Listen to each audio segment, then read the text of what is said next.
Hello दोस्तों, स्वागत है आप सभी का फिर से एक बार ओपन लैब स्टडी में। तो दोस्तों आज के वीडियो में हम लोग बात करने वाले हैं यहाँ पे गुरुत्वाकर्षण से। ये चैप्टर नंबर 4 है और यहाँ पे क्लास की बात की जाए तो 8 क्लास हो चुका है, 7 क्लास हो चुका है, ये 8वां नंबर क्लास है। प्रीवियस के कोई भी क्वेश्चन बनने वाला 80% यहाँ से सफिशियंट होता है कि आपके एग्जाम में यहीं से रिपीट होंगे। कुछ क्वेश्चन होते हैं जो कि नए बनते हैं, उसी में तो रिजल्ट फंसता है। तो यहाँ पे 80% तो आपका है, जिसको क्यों छोड़ना। तो भाई साहब यहाँ पे आरआरबी के लिए इम्पोर्टेंट है, बहुत मोस्ट इम्पोर्टेंट है यह क्लास। और देन आपको यह बताना चाहूँगा कि 17 से 25 तक जिसका भी डेट आ चुका है, सभी इस बुक को पढ़ेंगे। समय नहीं है तो आप इस वीडियो को लाइव जाकर या जैसे भी इसको रिकॉर्डिंग करके जैसे भी इसको सुन लीजिए, क्वेश्चंस आपके दिमाग में आ जाए ताकि आप लोग एग्ज़ाम को अच्छे से क्रैक कर पाएँ। हर हाल में आपको एग्ज़ाम क्रैक करना है, हर हाल में अपने माँ बाप का सपना पूरा करना है, हर हाल में आपको जॉब प्राप्त करना है। क्योंकि इस युग में, इस कलयुग में हम तो यही जानते हैं कि अगर आपको जॉब मिल जाता है समझिए कि गॉड गिफ्टेड है, गॉड आपको मिल गया। यही सबसे बड़ी मुश्किल है। तो आइए क्लास को कवर करते हैं। वीडियो को लाइक और शेयर कर दीजिएगा और अपने दोस्तों के साथ में। साथ इस चैनल पर नए हैं तो चैनल को सब्सक्राइब करना बिल्कुल ना भूलिएगा। प्लीज़ सभी से रिक्वेस्ट रहता है, बस इतना तो आप मेरे लिए कर ही सकते हैं। वीडियो पसंद है तो लाइक या डिसलाइक ज़रूर कीजिए, जिससे कि मैं मोटिवेट हो जाऊँ कि आपको पसंद आ रहा है या नहीं आ रहा है। कुछ कमी है तो डिस्क्रिप्शन बॉक्स में लिंक है, वहाँ से जाकर टेलीग्राम पे मैसेज कर दीजिए। डायरेक्ट कमेंट के माध्यम से भी बता सकते हैं कि इस चीज़ की कमी है, आप ये करो। यदि पृथ्वी आपका वजन 38 किलो है तो बुध, याद रखिए बुध पर आपका वजन क्या होगा। तो हमने गुरुत्वाकर्षण से संबंधित जितने भी क्वेश्चन हो सकते हैं सारे इस वीडियो में अंदर रख दिया है। तो आंसर क्या हो जाता है, 14.3 किलोग्राम हो जाता है। ठीक है। बुध पूछेगा, बुध का घनत्व बताइए। पूछेगा क्या आपसे, बुध का घनत्व बताएगा। बुध का घनत्व पूछेगा ना तो 5.6 ग्राम सेंटी सीएम क्यों कर दीजिएगा, सेंटीमीटर घन क्यों कर दीजिएगा। ठीक है। आइए, प्रश्न आपका इस प्रकार से भी पूछा जा सकता है। एक प्रश्न तो दे ही क्या देगी कि ए और बी में क्या हो जाएगा, सत्य और असत्य के रूप में गुरुत्वाकर्षण बल क्या है। क्या है यहाँ पे, ध्यान रखिए। गुरुत्वाकर्षण दो वस्तुओं के द्रव्यमान के गुणन का सीधा अनुपात होता है। दो वस्तुओं के बीच की दूरी के वर्ग से सीधे अनुपातित तो होता है। ए और बी कैसे, किस प्रकार से यह सही हो जाता है। ए सत्य है जबकि बी असत्य है। जब भी वस्तु द्रव्यमान के गुणनखंड होता है तो सीधा अनुपातिक होता है। वस्तु के बीच की दूरी का किसी प्रकार का अनुपातिक नहीं होता है। अगला प्रश्न आपको बोर्ड पर लग चुका है कि सर्वात्रिक गुरुत्वाकर्षण नियतांक जी का एसआई मात्रक क्या हो जाता है। जी का एसआई मात्रक क्या हो जाता है। तो आपका प्रश्न का आंसर क्या निकल के आ जाएगा, आंसर आ जाएगा newton metre square KG inverse 2 हो जाएगा। अगला देखिए, यहाँ पे अगला प्रश्न आपको बोर्ड पर लग चुका है। क्वेश्चन कह रहा है हमारा कि निम्नलिखित में से, क्वेश्चन को देखिए यहाँ पे काफ़ी सुंदर क्वेश्चन यहाँ पे पूछा गया है। क्वेश्चन कह रहा है निम्नलिखित में से कौन सा प्लेनेटरी बॉडीज के लिए केपलर के नियमों को सही यहाँ पे दिशा प्रदान करता है। खास करके यहाँ पर न्यूटन के गुरुत्वाकर्षण नियम से संबंधित क्वेश्चन को देने का प्रयास किया गया है इस चैप्टर में। बट यहाँ पे इस क्वेश्चन का आंसर निकल के आ जाता है कक्षीय अवधि ग्रह के द्रव्यमान पर निर्भर करता है। अगला प्रश्न पे चलते हैं। अगला प्रश्न कहा जा रहा है हमारा कि ग्रहों की गति के नियम को खोज किसने किया था। तो ग्रहों की गति के नियम का खोज हम लोग केपलर के द्वारा किया गया था। ध्यान रखिएगा, पूछेगा कितने में है तो 1609 ईस्वी में। अगला प्रश्न फिर से आएगा और अगला प्रश्न फिर से आपसे पूछेगा कि ग्रहों की गति के नियमों का प्रतिपादन किसने किया था। ग्रहों की गति के नियमों का प्रतिपादन भाई साहब जोहान्स केपलर के द्वारा किया गया था। जोहान्स केपलर के द्वारा 3 नियम दिए गए थे। कौन कौन तक, कक्षाओं का नियम, क्षेत्रफलीय और चालों का नियम और परिक्रमण वालों का नियम। ठीक है, यहाँ पे देखिए तीनों लिखा हुआ है।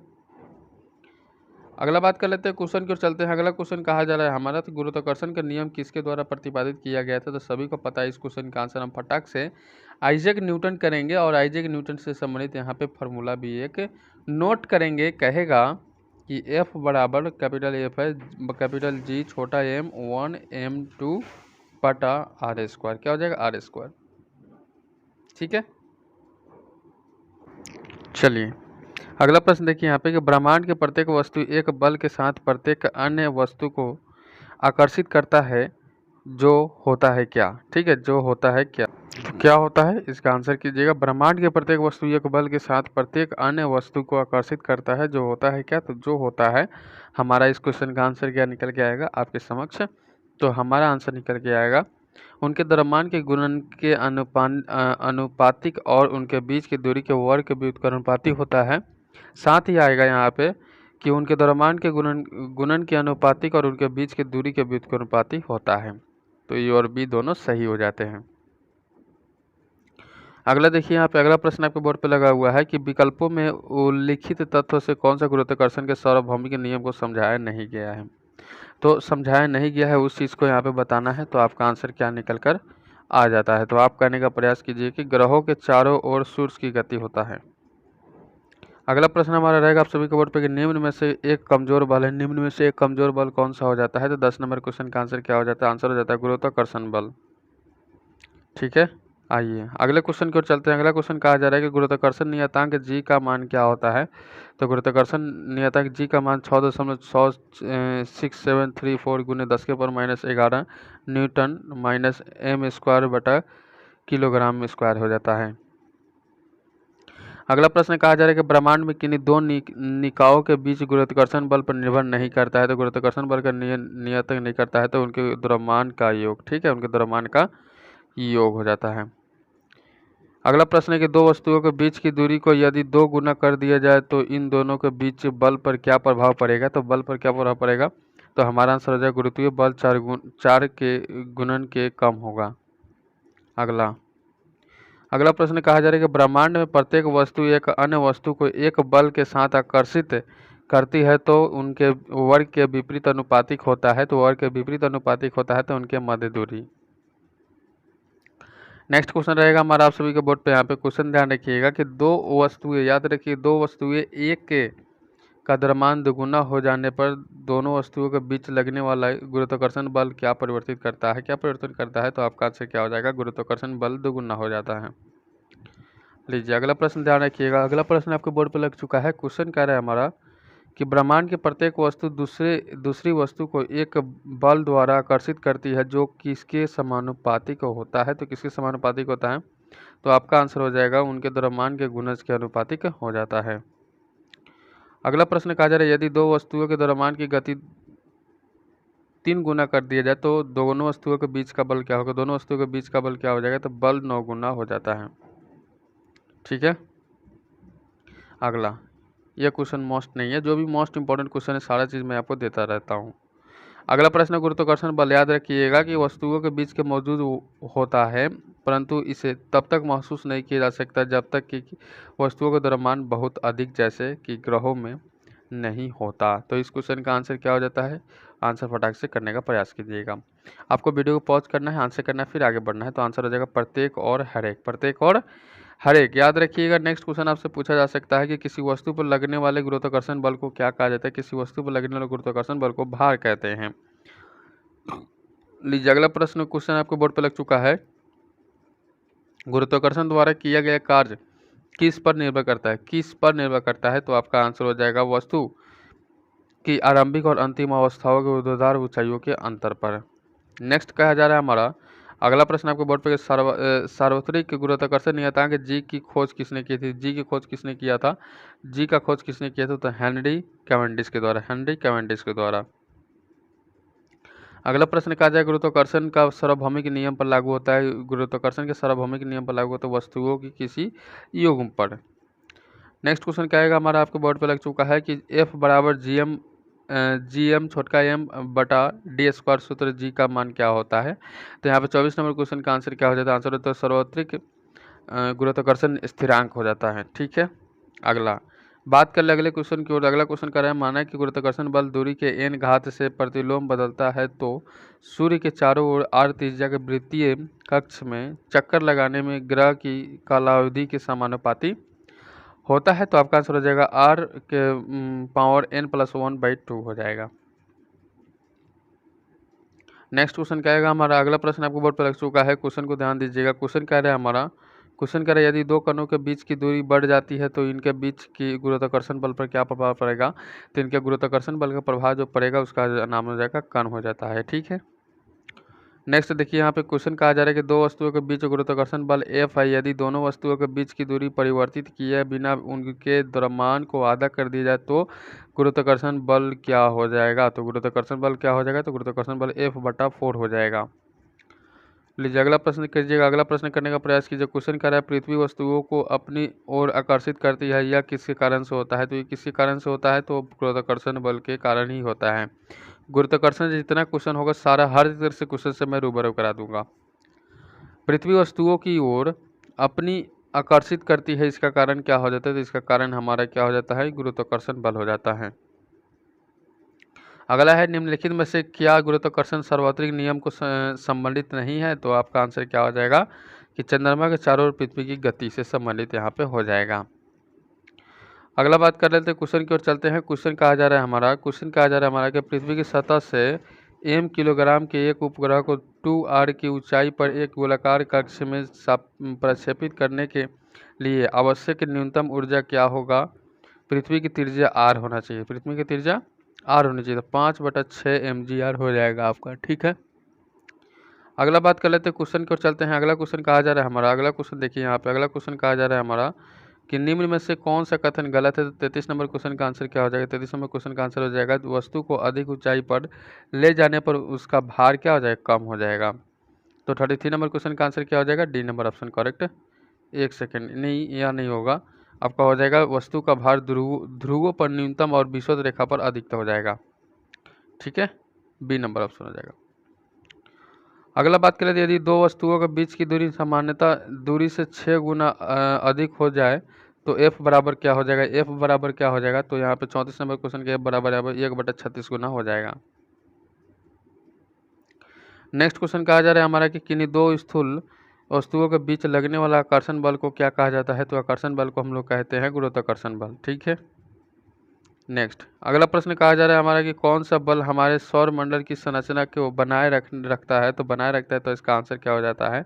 आंसर तो गुरुत्वाकर्षण। क्या बनाए रखता है? गुरुत्वाकर्षण बनाए रखता है।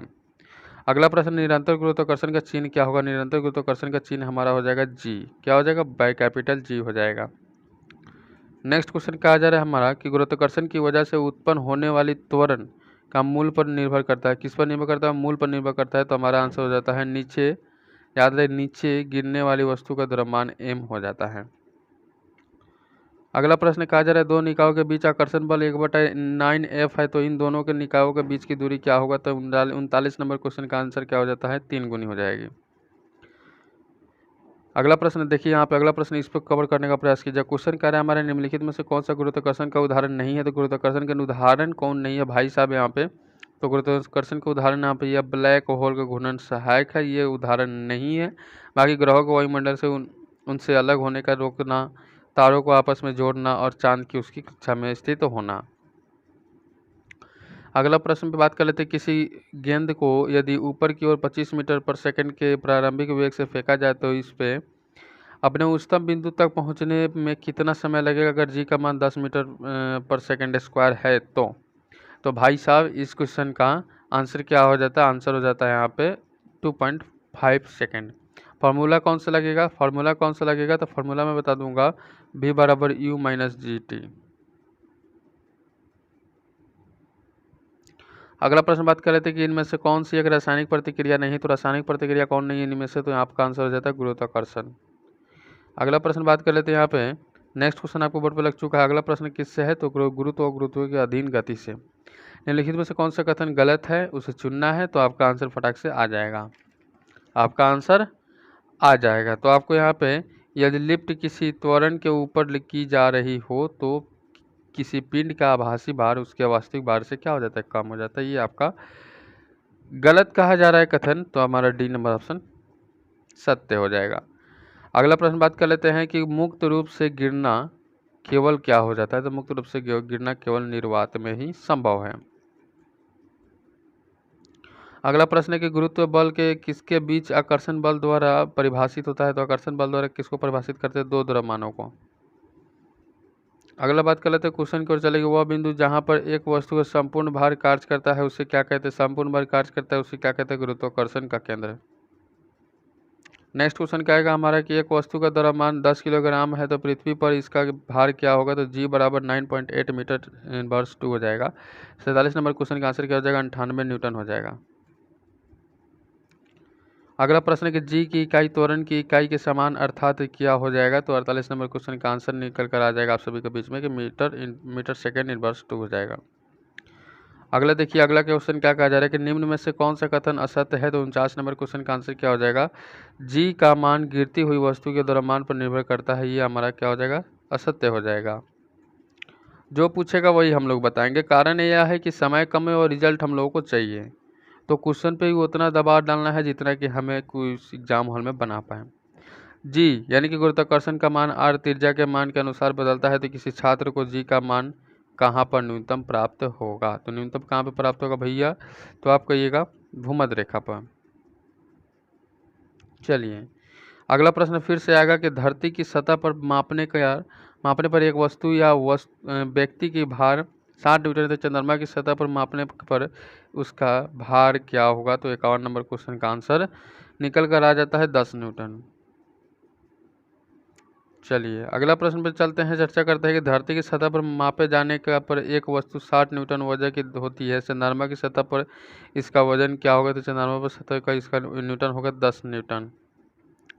अगला प्रश्न बात कर लेते हैं यहाँ पे, यदि किसी व्यक्ति का द्रव्यमान पृथ्वी की सतह पर 60 किलोग्राम है, तो चंद्रमा की सतह पर उस व्यक्ति का द्रव्यमान कितना होगा।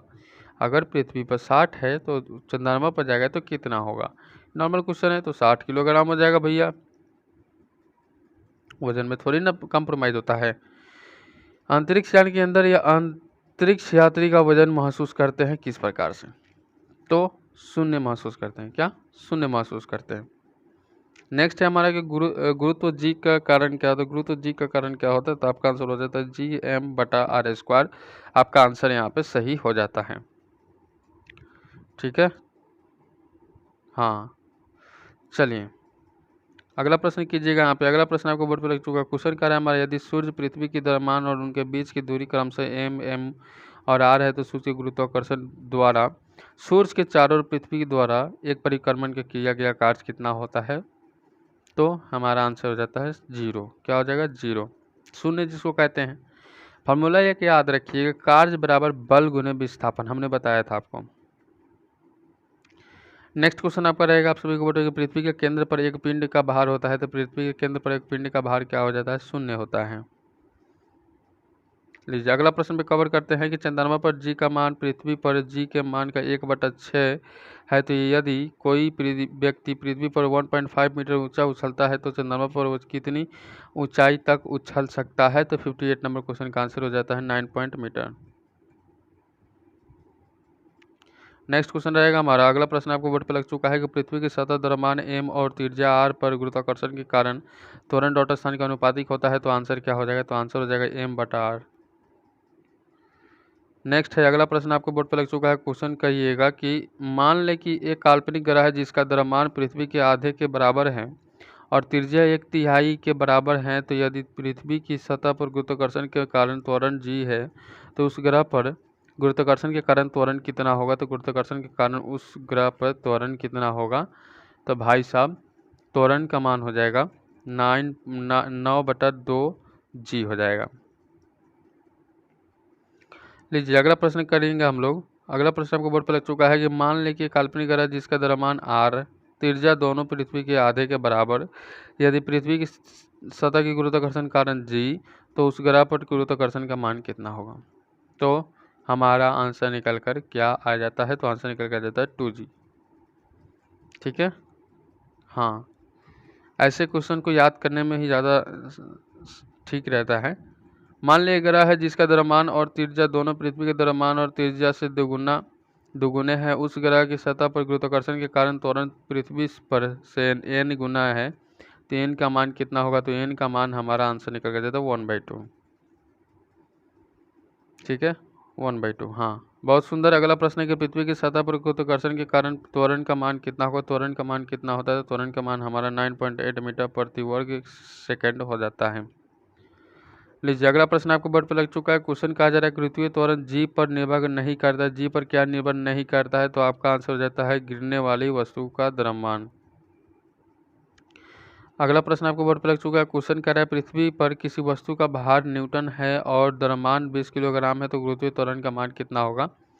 तो भाई साहब यहाँ पे 65 नंबर क्वेश्चन का आंसर तो हो जाता है हमारा 10 मीटर पर सेकेंड स्क्वायर। लेकिन यहाँ पे ये फार्मूला आपको याद रखना है, भार बराबर द्रव्यमान इनटू गुरुत्वीय त्वरण बराबर भार बटा द्रव्यमान 200 बटा 20 10 मीटर पर सेकंड स्क्वायर। अगला प्रश्न है कि एक ग्रह मान लें जिसका द्रव्यमान और त्रिज्या पृथ्वी के द्रव्यमान और त्रिज्या के 1/3 है, तो यदि पृथ्वी पर गुरुत्वाकर्षण के कारण त्वरण का मान g है तो ग्रह पर इसका क्या प्रभाव पड़ेगा। तो 66 नंबर क्वेश्चन का आंसर हो जाता है 3g। नेक्स्ट क्वेश्चन रहेगा आप सभी को बोर्ड पे यहाँ पे। अगला प्रश्न कहा जा रहा है कि चंद्रमा की सतह से लाए गए चट्टान पर क्या असर होगा। लाए गए चट्टान पर क्या असर होगा, तो हमारा आंसर हो जाएगा आप सभी को बोर्ड पे इसके भार में परिवर्तन, इसके भार में परिवर्तन। नेक्स्ट क्वेश्चन रहेगा आप सभी को बोर्ड पे यहाँ पे, याद रखिएगा क्वेश्चन पे तो थोड़ा सा लॉन्ग है तो क्वेश्चन को ध्यान रखिएगा। जब दो अंडों को किसी निश्चित ऊंचाई से इस प्रकार गिराया जाता है कि एक अंडा पक्के फर्श पर और दूसरा तकिए पर गिरता है, तो निम्न से कौन सा संभावित परिणाम नहीं होगा। तो हमारा आंसर निकल के आएगा दोनों अंडे टूट जाएंगे, चाहे तकिया पर गिरे चाहे फर्श पे। टूटना तो तय है, हाइट भी सेम है तो टूटना तय है। किसी वस्तु का भार सर्वाधिक होता है, किसी वस्तु का भार क्या होता है, सर्वाधिक होता है, तो आपका आंसर हो जाए ध्रुवों पर। नेक्स्ट क्वेश्चन रहेगा कि पृथ्वी के चारों ओर चंद्रमा की गति के कारण क्या होती है। तो पृथ्वी के चारों ओर चंद्रमा की गति पर क्या होता है, तो आपका आंसर क्या निकल के आ जाएगा, गुरुत्वीय त्वरण, गुरुत्व बल हो जाएगा। आइए अगला प्रश्न कर लेते हैं। किसी वस्तु का पृथ्वी की सतह पर द्रव्यमान 60 किलोग्राम है, तो चंद्रमा पर इसका द्रव्यमान कितना होगा। चंद्रमा पर इसका द्रव्यमान हमारा हो जाएगा 60 किलोग्राम। नेक्स्ट क्वेश्चन क्या आएगा हमारा, अगला प्रश्न आपको बोर्ड पर लग चुका है। क्वेश्चन कर रहा है पृथ्वी को भूमध्य रेखा पर किसी पिंड के भार की तुलना में ध्रुवों पर पिंड का भार क्या होगा।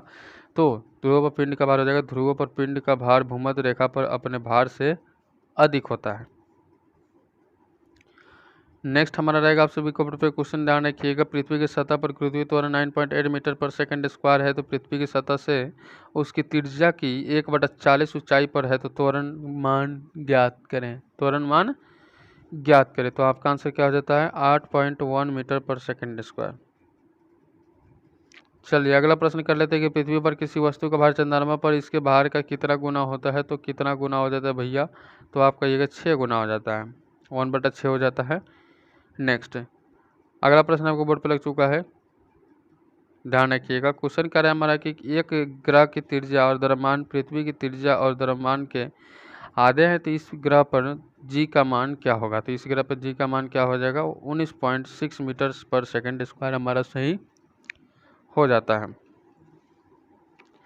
अगला क्वेश्चन पर ध्यान दीजिएगा। अगला क्वेश्चन कह रहा है हमारा कि निम्न में से किस स्थान पर गुरुत्वीय त्वरण शून्य होता है। तो 76 नंबर क्वेश्चन का आंसर क्या हो जाता है, 76 नंबर क्वेश्चन का आंसर हो जाता है पृथ्वी के केंद्र पर। क्या हो जाता है, पृथ्वी के केंद्र पर। अगला यहाँ पे बात कर लेते हैं। अगला क्वेश्चन क्या कहा जा रहा है कि पृथ्वी पर किसी वस्तु का वजन 200 न्यूटन है, तो इसका द्रव्यमान क्या होगा। तो इसका द्रव्यमान क्या हो जाएगा, तो इसका द्रव्यमान भैया हमारा हो जाता है 20 किलोग्राम। कितना हो जाएगा 20 किलोग्राम। वस्तु का भार बराबर W बराबर mg, जो फार्मूला हमने बताया था 200 मीटर m इंटू 10, तो m का मान क्या हो जाता है 20 किलोग्राम। नेक्स्ट है चंद्रमा पर किसी वस्तु का भार पृथ्वी पर इसके भार का क्या होता है, कितना गुना होता है। तो 78 नंबर क्वेश्चन का आंसर क्या हो जाता है, आंसर हो जाता है 1/6 गुना। अगला प्रश्न में चर्चा कर लेते हैं। क्वेश्चन कह रहा है कि एक वस्तु का भार पृथ्वी पर 600 न्यूटन है, तो चांद की सतह पर उसका भार क्या होगा। तो चांद की सतह पर उसका भार क्या हो जाएगा, तो आंसर हो जाएगा 1000 न्यूटन। क्या हो जाएगा 1000 न्यूटन। अगला प्रश्न कहा जा रहा है कि 80 नंबर क्वेश्चन पर ध्यान रखिए कि किसी वस्तु का भार द्रव्यमान 20 किलोग्राम में पृथ्वी में उसका वस्तु का भार वेट क्या होगा। तो पृथ्वी पर 9.8 मीटर पर इनवर्स 2 से क्या हो जाएगा, यहाँ पे गुना हो जाएगा। तो इस क्वेश्चन का आंसर क्या हो जाता है, आंसर हो जाता है हमारा 196 न्यूटन। अगला है कि उस वस्तु का द्रव्यमान क्या होगा जिसका भार पृथ्वी पर 196 न्यूटन है, तो जी का मान इतना हो जाएगा। तो उस वस्तु का क्या होगा द्रव्यमान, तो उस वस्तु का द्रव्यमान हो जाएगा 20 किलो। क्वेश्चन एक ही है लेकिन इसको पूछने का तरीका अलग अलग बताया गया, वही चीज़ आपको समझना है। किसके अनुसार जी का मान घटता है, किसके अनुसार जी का मान बढ़ता है। तो इस क्वेश्चन का आंसर क्या हो जाएगा, आंसर हो जाएगा ऊंचाई के हिसाब से। लीजिए इस क्वेश्चन को कवर कीजिएगा, बहुत ही शानदार क्वेश्चन है कि पृथ्वी की सतह से h गहराई पर तथा पृथ्वी की सतह से h ऊंचाई पर गुरुत्वाकर्षण का अनुपात क्या होगा, जहां r पृथ्वी की त्रिज्या और r लेस देन r हो जाता है।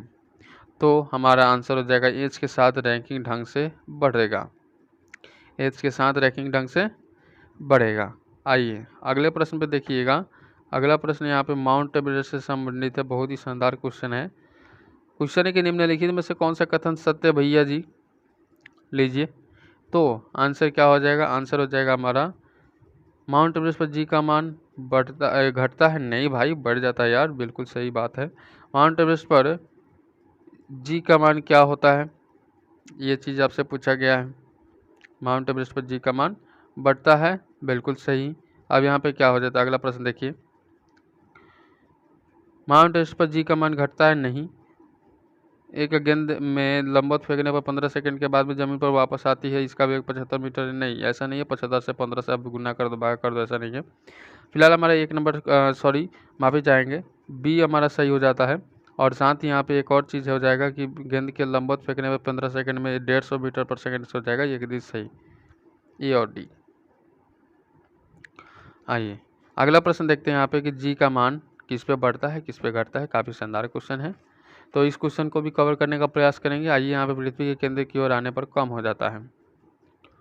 अगला प्रश्न पे चलते हैं। अगला प्रश्न कहा जा रहा है कि मुक्त रूप से गिरने के दौरान पिंड किस स्थिति में होता है, तो पिंड किस स्थिति में होता है, तो स्थिति भारहीनता हो जाता है, स्थिति भारहीनता हो जाता है।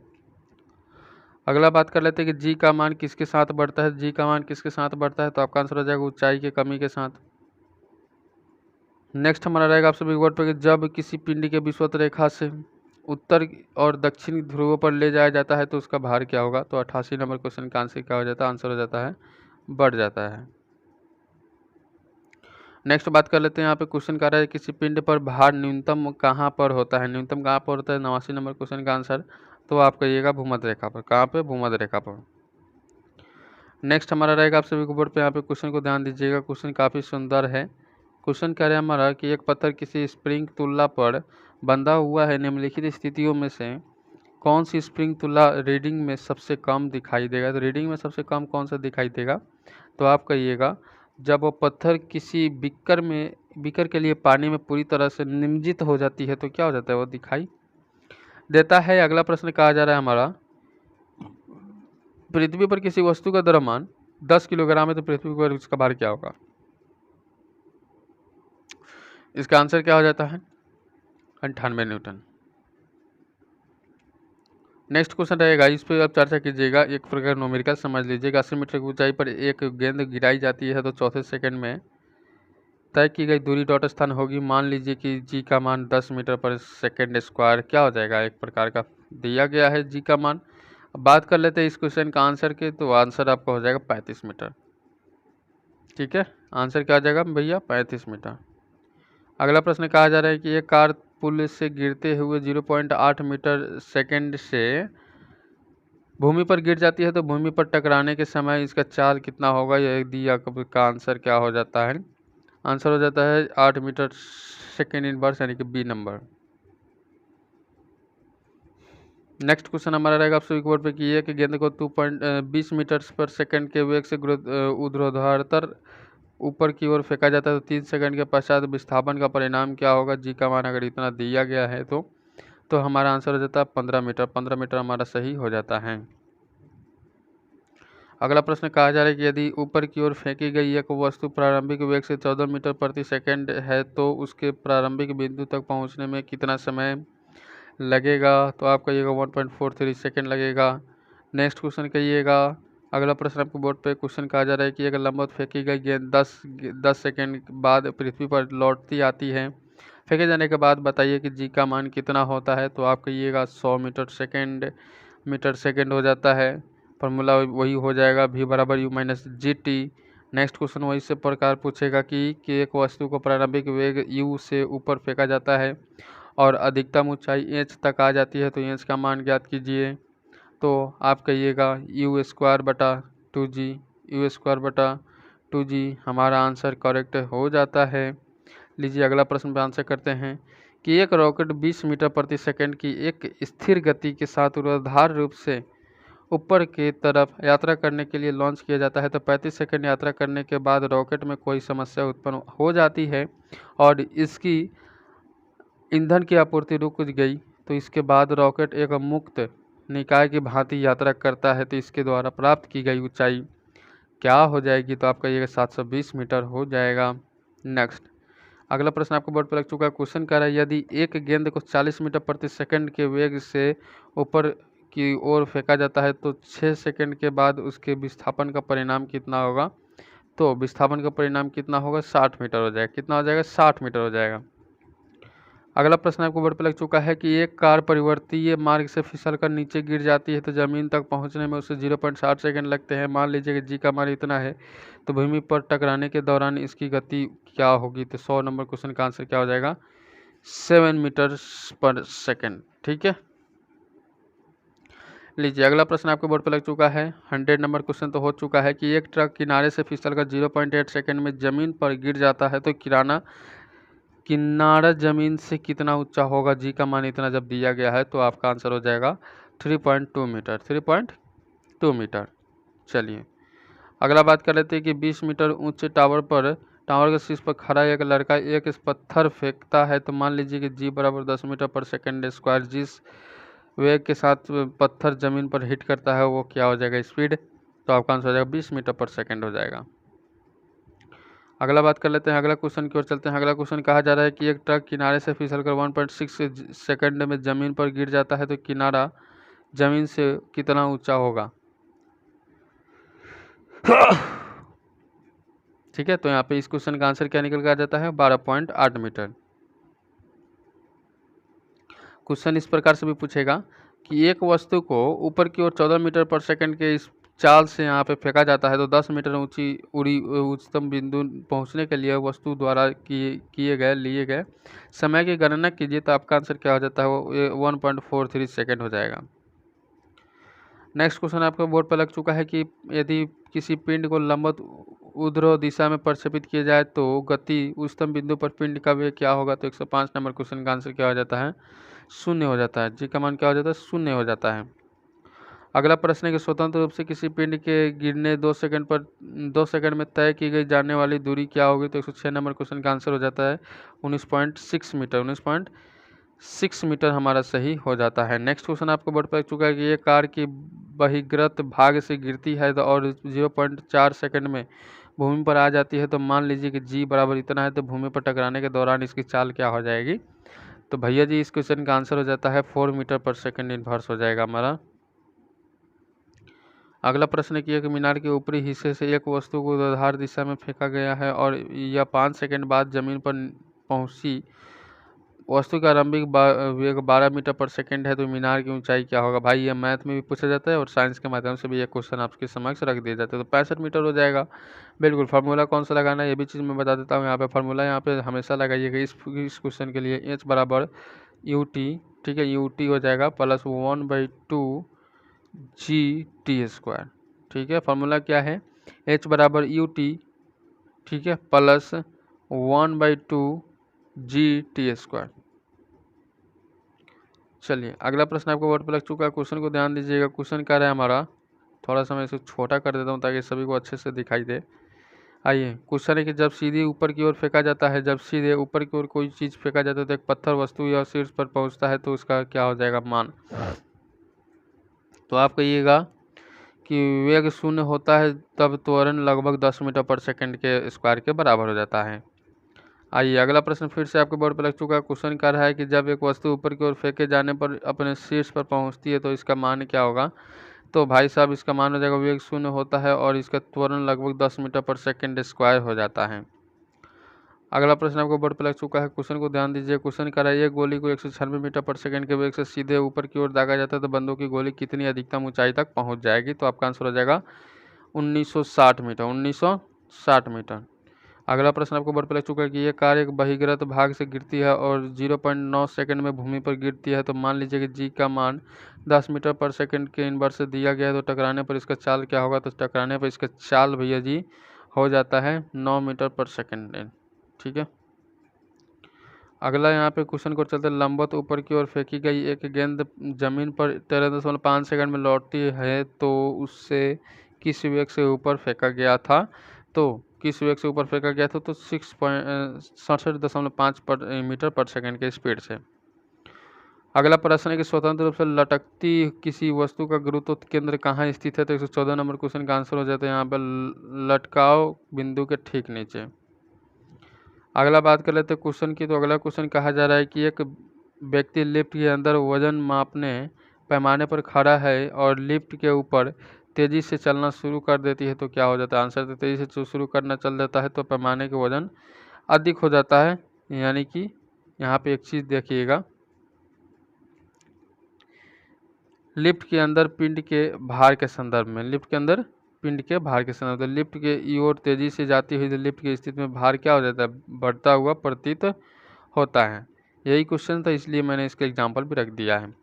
एक वस्तु पर लगाया गया गुरुत्वाकर्षण बल को क्या कहा जाता है। तो गुरुत्वाकर्षण बल को क्या कहा जाता है, यहाँ पे इस चीज़ को आपको ध्यान देना है।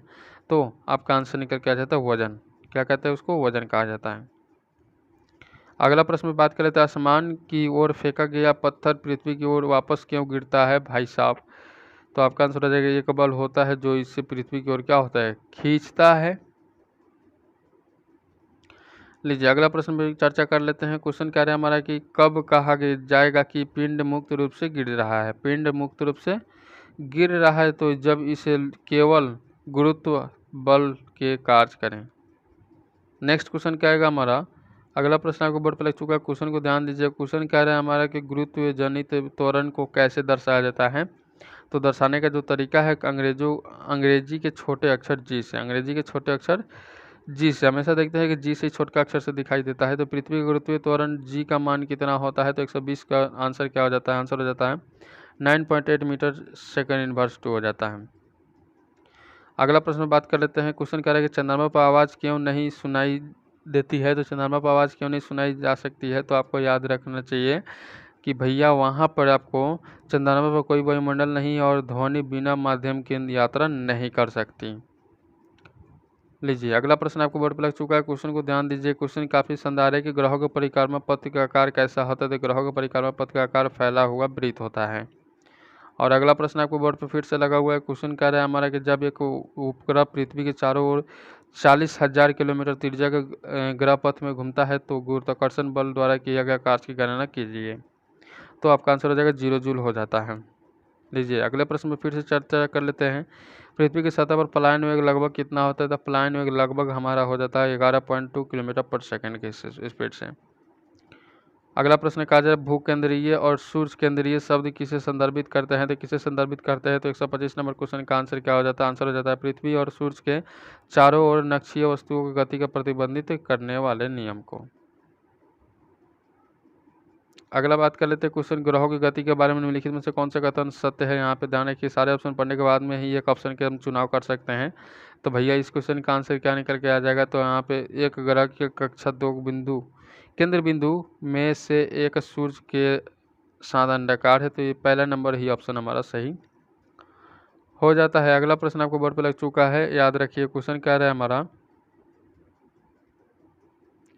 एक भू-स्थिर उपग्रह 35,790 किलोमीटर ऊंचाई पर एक कक्षा के पूर्ण परिक्रमा कर लेता है। तो हमारा आंसर क्या निकल के आ जाएगा, आंसर हो जाएगा 24 घंटे हो जाता है। 24 घंटे हमारा बिल्कुल बी नंबर ऑप्शन सही हो जाता है। तो इस तरह से जो भी क्वेश्चन था यहाँ पर गुरुत्वाकर्षण से संबंधित क्वेश्चन हम लोगों ने एक ही वीडियो में कवर किया है। तो वीडियो को लाइक और शेयर कर दीजिएगा और मन में सवाल तो कमेंट कर सकते हैं। चैनल पर नए तो चैनल सब्सक्राइब बेल आइकन को प्रेस कर सकते हैं। मिलते हैं नेक्स्ट वीडियो में एक नए टॉपिक नए शानदार क्वेश्चन के साथ में। तब तक गुड बाय, जय हिंद सभी साथियों को।